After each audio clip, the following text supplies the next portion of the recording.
Escuela Primaria Carlos Monsiváis. Él es licenciado en español y además tiene una maestría en educación básica. Tiene una trayectoria siendo director, así que estamos con un especialista en la materia. Buenos días, maestro, que espero que esté muy bien. Y bueno, le agradezco mucho su presencia y vamos a iniciar con esta entrevista. ¿Cómo percibe usted la relación entre las políticas educativas nacionales y las necesidades reales de nuestra comunidad escolar? Bueno, primero que nada debemos de entender estos organismos internacionales encargados de la educación como un derecho, una garantía. Recordemos que nacen después de la Segunda Guerra Mundial, ya que se dan cuenta que la educación es el único acceso para que el ser humano pueda seguir sobreviviendo en este planeta y cuidar del mismo. De ahí es que organismos como la ONU, la OCDE, la UNESCO garantizan que la educación es un derecho humano, ya que para el siglo XX encontrábamos números alarmantes en donde había poco acceso a la educación y muchos adultos analfabetas. Entonces empiezan a hacer toda una gran tarea, una organización, y empiezan a añadir a diferentes países que se encuentran miembros de estos, o se añaden a estos organismos internacionales, dentro de los cuales pues se encuentra México. Empiezan a hacer reuniones de manera internacional hacia los años 90, por eso es que empiezan a haber todas estas reformas en nuestro país. La primera reforma que fue en 1993. Todos estos cambios obedecen a los estándares internacionales y de ahí se van desglosando hacia los países que pertenecen a estos miembros internacionales. Como su nombre lo dice, van de la mano de manera política, por lo tanto, no está separada la educación de los intereses políticos. En cuanto a los estatutos que nos manejan todos estos organismos internacionales, incluso los nacionales, los objetivos y propósitos están muy bien planteados. Pero lamentablemente en nuestro país siempre se tiñen de un color, de un partido político que va enfocado a intereses personales. Y por eso es que la educación, a partir desde estas reformas, que recordemos que para que sea una reforma deben de modificar el artículo 3º constitucional, pues no han logrado llegar a aterrizar este objetivo. Entonces, bueno, estas políticas internacionales lo plantean de manera correcta, pero aunado a todo eso, hay un punto súper importante, como en cualquier ámbito, ya sea político, cultural, deportivo y en este caso educativo, el dinero que se le inyecta a cualquier proyecto, cualquier reforma es súper importante, ya que después de las evaluaciones que se han llevado a cabo hacia todos los países que pertenecen a estos organismos internacionales, nos damos cuenta que los que alcanzan los estándares requeridos para educación son los países en desarrollo, o sea, los que más tienen o más le inyectan a la educación, ¿vale? Está desglosado o desfasado, aquí en México está desglosado, está desfasado la política, los propósitos con lo que realmente sucede a diario en la educación en México. ¿Por qué? Porque están más enfocados en apagar esos números alarmantes que realmente en que exista un avance educativo en todos los aspectos. ¿Sí? Se le da mucho poder a las ideas políticas de acuerdo al partido que se encuentra en la presidencia de la República. No buscan un fin común para que la educación realmente se ponga a estándares internacionales de estos países desarrollados. Entonces, no se basan en unas necesidades que vivimos a diario los docentes, sino que están más enfocados solamente a lo cuantitativo, cuando la educación tendría que ser enfocado a lo cualitativo. ¿Sí? Todas estas reformas también todas tienen muy buenas ideas, pero no se han llevado a cabo porque siempre existen intereses personales de los altos mandos, tanto políticos y esos políticos por lo regular colocan al amigo del amigo como secretario de Educación Pública, y lo estamos viviendo en este sexenio una vez más. Todo lo quieren teñir a los colores del partido político que esté en la presidencia de la República, y mientras no se le dé continuidad a estos propósitos que tienen los organismos internacionales, vamos a estar muy debajo de la media de estos países que alcanzan los estándares requeridos o los estándares que nos pone el pertenecer a estas organizaciones encargadas de la educación, ¿sí? Ok, es muy interesante lo que nos acaba de decir, y obviamente quien estudia las políticas educativas entiende que este va a ser siempre un obstáculo para la educación en México.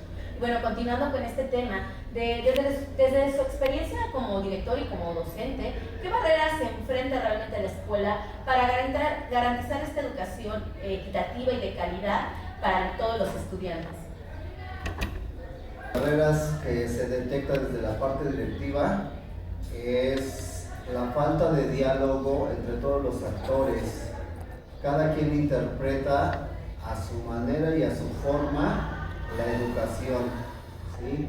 No ha existido realmente un diálogo entre todos los actores, sobre todo entre los padres de familia, los maestros y los directivos. A esto aunado que nos van encasillando con toda una carga administrativa innecesaria, porque estamos más ocupados como directivos llenando formatos que nos piden. Volvemos a la parte cuantitativa. Al sistema educativo mexicano le importa más lo cuantitativo que lo cualitativo. Actualmente como directivo tienes que darle un acompañamiento a tus docentes, pero el tiempo cada vez es más escaso porque te piden evidencias de todo, de todos los días internacionales, todas son evidencias. No hay una organización dentro del sistema que te agende por ciclo escolar todas las actividades que te van a pedir. Te los piden, te envían la información en la noche y lo quieren para el otro día temprano. Entonces eso quiere decir que ni siquiera hay una organización desde las partes que están allá arriba. Y muchas veces pues ya ni siquiera cumple el propósito de desarrollar habilidades o de haber un diálogo, de que exista un diálogo entre todos los actores de la comunidad. Ya nada más está rellenando formatos y cumpliendo con evidencias que muchas veces no tienen un trasfondo que ayude a la concientización, al diálogo y a la comunicación entre todos los actores de la parte educativa. Entonces, barreras que impiden todo esto de la inclusión, la equidad y toda esta parte es la mala organización que se tiene desde las esferas más altas en el sistema educativo mexicano. ¿Qué pasa cuando tú como directivo desacatas alguna indicación porque te das cuenta que en tu contexto, en tu comunidad, en tu escuela se requieren de otras acciones? Bueno, pues te empiezan a levantar actas administrativas y bueno, al final pues prefieres cumplir porque todos dependemos de un trabajo y ya no aterrizas la información para que se pueda tener esta educación de excelencia que nos marca el tercero constitucional. Ok, sí, estamos de acuerdo en esta parte de que mientras los actores no estén en el mismo canal, pues va a ser muy difícil llegar a esta calidad que tanto se ha hablado en diferentes políticas, ¿no? Y bueno, tercera pregunta, ¿qué impacto ha tenido la implementación de las políticas de evaluación, no solamente como PISA, sino políticas de educación hacia los docentes en realmente en la dinámica escolar? ¿Cómo usted lo ha visto? ¿Sirve? ¿No ha funcionado? No se le ha dado el enfoque que se requiere. Podemos hacer la analogía que el sistema educativo creyó que evaluando a los docentes iba a levantar la calidad educativa. Es como si en una ruta, ruta de transporte público, y sucedió aquí en el estado de Puebla cuando dijeron que todos los choferes les pondrían corbata y eso ayudaría a un mejor resultado en el transporte público. Perdemos de vista muchos aspectos. Para que ese transporte público funcione, pues debe de haber una cultura vial, tenemos que tener carreteras acordes a ese transporte público, pero se olvidan de los bacheos, de las paradas, de esta cultura vial. Entonces fue lo que hizo de manera rápida el gobierno en su momento. Evalúo docentes y eso permite que eleve la calidad educativa. Ajá, pero estás perdiendo de vista muchas situaciones que influyen para que realmente alcancemos esa excelencia y esa calidad educativa. Entonces, podemos hacer la analogía en esta parte que sucedió aquí en el estado de Puebla. La evaluación sigue siendo cuantitativa. Nos fuimos a esta parte del conductismo. No pasas, olvídate de tu plaza. Sales bajo en tu desempeño, métete a cursos. Y toda esta parte sigue siendo con tintes políticos, pero no con políticas que vayan acordes, solamente están impresas o están dentro de las leyes secundarias por lo regular, pero realmente en la práctica deja mucho que desear. No garantiza el que un docente evaluado constantemente eleve la calidad educativa, ya que a su alrededor la educación es integral. Por ejemplo, el número de alumnos, el contexto, la infraestructura, todo influye, incluso el salario. La mayoría de maestros tienen que buscar un doble trabajo, ¿vale? Entonces, aunado toda esta parte, pues sí se pierde de vista, no nada más es una evaluación. Y la evaluación tendría que iniciar por los primeros que ponemos o que pone el gobierno mexicano como dirigentes de la Secretaría de Educación Pública. Ellos tendrían que ser los primeros evaluados y solamente es por parte de un señalamiento o coloquialmente del dedazo. Entonces no hay evaluación de ellos, pero la parte de abajo sí se está evaluando y no va a llevar a ningún lado hasta que no se aterrice de manera correcta las necesidades del sistema educativo mexicano. Perfecto. Y ante estas políticas de evaluación que a lo mejor han tenido algunos pros y contras, hablando de eso, de esa perspectiva, la palabra del docente o de las personas que estamos como agentes primordiales en esta educación, ¿cómo crees que tiene la dirección escolar o los maestros en decisiones políticas? ¿Qué tanto margen tienen decisiones o solamente acatamos? Nos han abierto canales para tener oportunidad de hablar de estas políticas o simplemente somos un juguete más en este juego? Pues lamentablemente sí, seguimos siendo solamente para ellos la forma en cómo respaldar su política educativa. Todo este diálogo abierto que ellos han hecho a través de formularios ya son preguntas que ya aterrizan a un objetivo, no les dan el diálogo abierto a los docentes, porque realmente cuando te envían un formulario con preguntas cerradas, por lo regular, ya van encaminadas a lo que ellos quieren como resultados. Desde que elaboran ese cuestionario, ya saben qué y hacia dónde dirigirte como docente. Ahora, como directivo, es doble. Todo te van encasillando. A ver, necesitamos documento de esto, documento del otro, documento del otro. Para todo piden un documento, ¿no? El día que te llegas a salir de la línea, porque así lo requiere, o polemizas, se te señala. Estamos en el sistema educativo que el que hace las cosas correctas se le señala, y los que siguen la multitud se les aplaude. Esos nunca tienen problemas. El directivo que nunca polemiza, que nunca cuestiona, pues nunca tiene problemas, pero al contrario, el que sí hace esta función del pensamiento crítico, bueno, lo señalan, lo empiezan a hostigar hasta que lo mete dentro del sistema. Ok, y bueno, desde esa perspectiva, ¿qué ha hecho a lo mejor como director? Que ahorita vemos que su fundamento o su parte directiva tiene esta parte de ser crítico ante la educación y no solamente un mero requerimiento de cómo aplicarlo. ¿Qué ha hecho desde su dirección con sus docentes para que ellos sean partícipes en estos pequeños cuestionarios o en estas convenciones o en estos pequeñas áreas que nos han abierto en cuestión política, para que ellos puedan participar, quieran participar y a lo mejor ustedes cómo los ha motivado para poder hacer esto? Bueno, pues con el colectivo docente es salirnos de toda la directriz que nos envía el sistema. ¿Qué es lo que he hecho? Enviarles lecturas donde realmente nos expliquen cómo funcionan las políticas educativas y cómo se vinculan con el sistema educativo mexicano. porque incluso el sistema educativo mexicano va utilizando a estos teóricos a su conveniencia. Tenemos por ejemplo a Díaz Barriga, que antes de que fuese público y lo eligieran para dirigir los consejos técnicos o darnos estas lecturas, pues antes hacía una crítica muy asertiva en cuanto al sistema educativo mexicano. Estando dentro del sistema educativo mexicano, él se acopló a lo que los políticos querían. Entonces lo que hago con el colectivo, a ver, la lectura que nos envía, vamos a ver ese trasfondo y vamos a ver otras dos lecturas que amplían el panorama y la perspectiva de lo que realmente tenemos que hacer dentro de la escuela. Entonces para ello pues existe ese diálogo.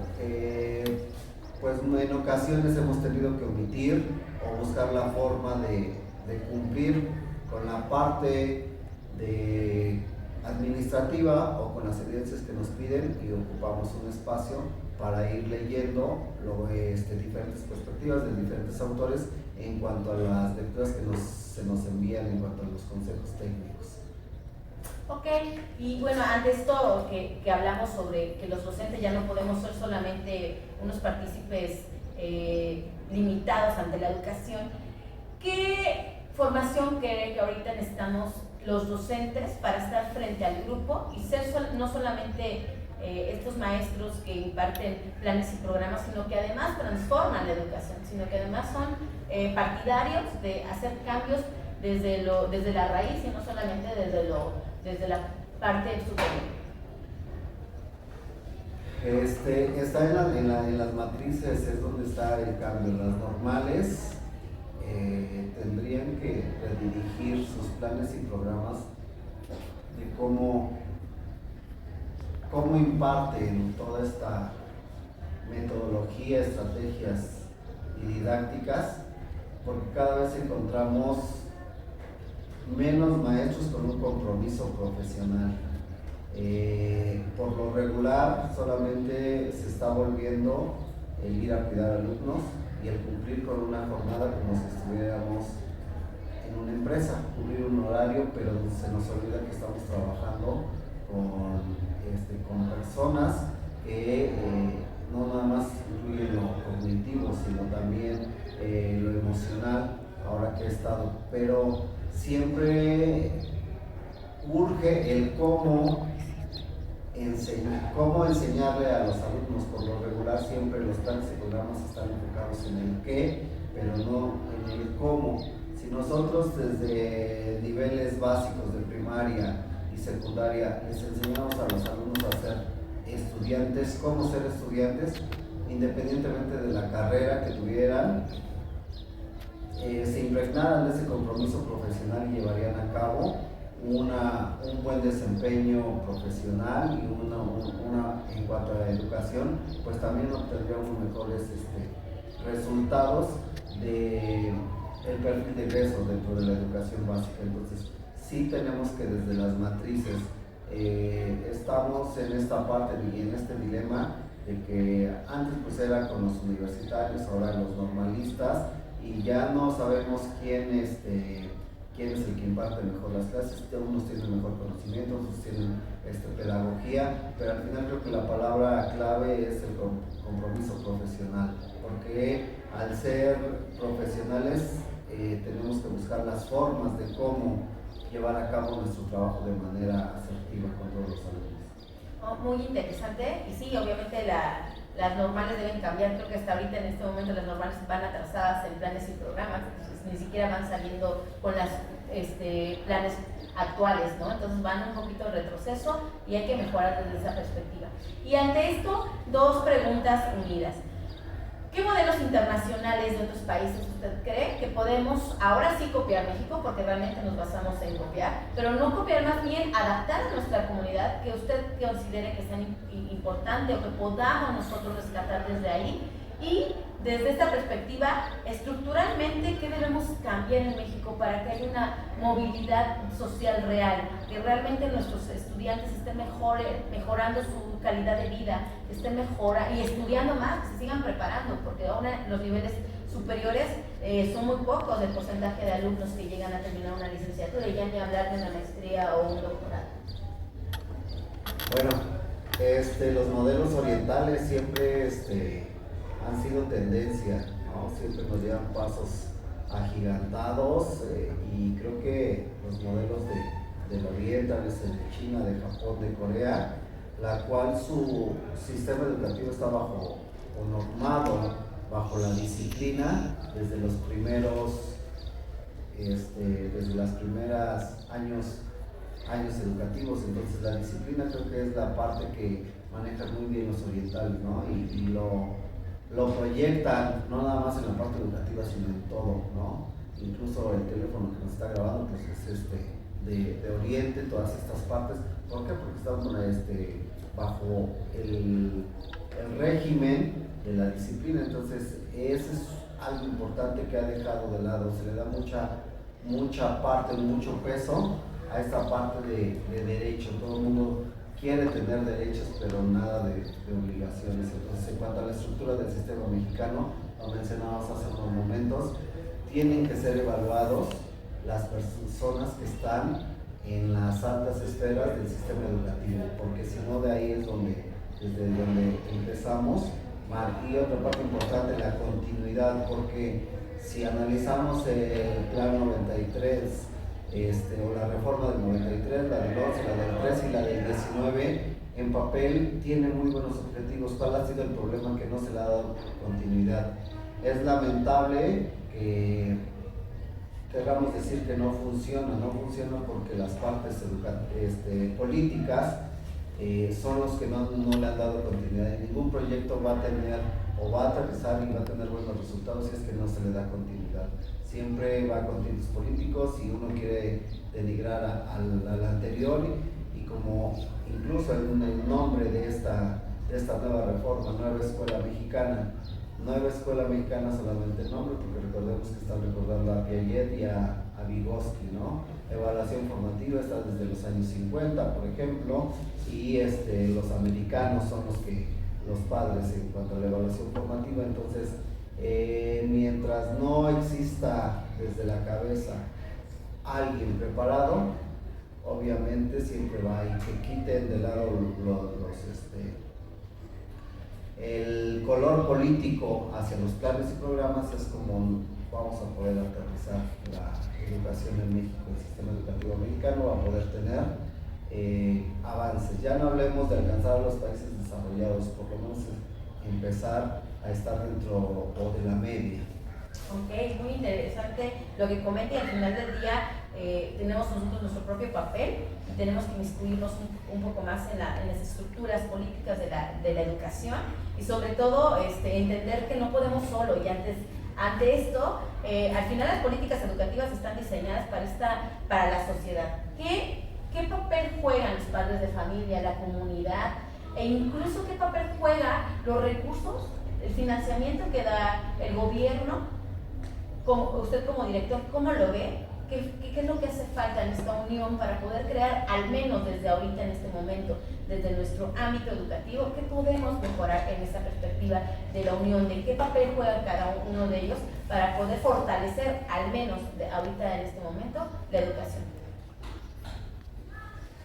Hace falta una cultura educativa hacia los padres. Los papás llegan a reclamar y a cuantificar el conocimiento de sus hijos basado solamente en la subjetividad. Empiezan a hacer comparaciones. En cierta escuela tal niño ya sabe hacer esta situación y mi hijo no lo sabe. Necesito que la maestra realice estas actividades porque lo necesita al mismo nivel que su primo. Y la escuela X está en este nivel y su escuela está en este nivel. Entonces hace falta una cultura donde el padre tenga la conciencia de las etapas por las que atraviesa el ser humano y por qué la Nueva Escuela Mexicana, por ejemplo, estamos en fases. No nada más es hablar o decir quién va más adelantado, o es que le puso 10 y le puso 9. Seguimos con una mala cultura donde lo cuantitativo vale más que lo cualitativo. Sabemos que nadie es experto en todas las materias y le vamos haciendo creer a los alumnos desde pequeños que una nota es lo más importante, desde kinder, la estrella, el estar con estas calificaciones, se les queda muy impregnado a los padres de familia. Entonces hace falta cultura en cuanto a los padres de familia para que sepan primero cómo dialogar y luego cómo argumentar.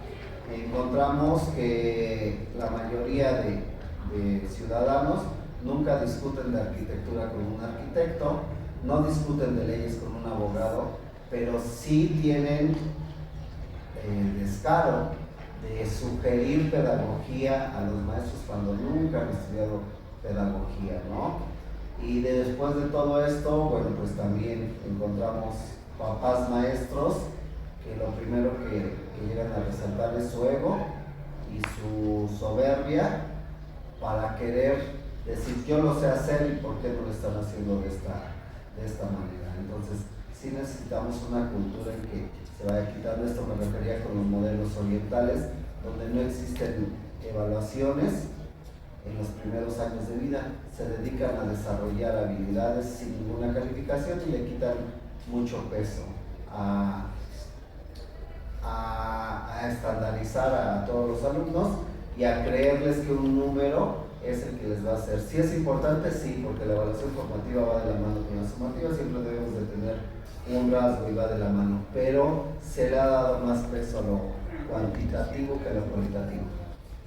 Maestro, pues la verdad es que fue una plática y una entrevista muy interesante, me quedo con muchas más preguntas, sin embargo pues el tiempo se nos está acabando. Quiero agradecerle por su paciencia, por su tiempo, porque sé que tiene muchas actividades que realizar. Y bueno, ante este tema de políticas educativas, creo que hay mucha tela por cortar. Tenemos que estar más educados los maestros principalmente para poder alzar la voz ante políticas que no están ayudando y políticas que sobre todo sexenio tras sexenio, como usted bien lo dijo, se va solamente pintando de colores y al final no se basa fundamentalmente en cambios estructurales, como son primero pues en cuestión económica. México es uno de los países que menos de porcentaje de dinero económico está garantizado a la educación, es muy poco, tenemos creo que el 4%, cuando escuelas como Finlandia y otros países que tienen una educación superior pues superan el 10%, ¿no?, de su capital nacional. Y bueno, no sé si quiera decir algunas últimas palabras, su resumen sobre este tema. Pues primero que nada agradecer poder expresarme en esta entrevista y bueno, independientemente de todas las políticas educativas que se tienen de un color o de otro, pues sí, la labor del docente en actualizarse, en seguir estudiando es muy importante. La lectura acerca de todo lo que sucede en el sistema y no nada más por lo que se escucha o por lo que se ve, necesita una fundamentación teórica para que tú puedas tener mejores visiones, mejores perspectivas, mejores argumentos y aunque la política no te favorezca en toda esa parte, siempre es importante aportar desde tu centro de trabajo, desde tu salón, marcar la diferencia con cada uno de tus alumnos para que tal vez no influye en todo el sistema educativo mexicano, pero sí en tus alumnos. Entonces, agradecer y que ojalá nos toque ver y vivir este cambio estructural que le hace mucha falta al sistema educativo. Pues muchas gracias, maestro Alfonso, muchas gracias, hasta luego.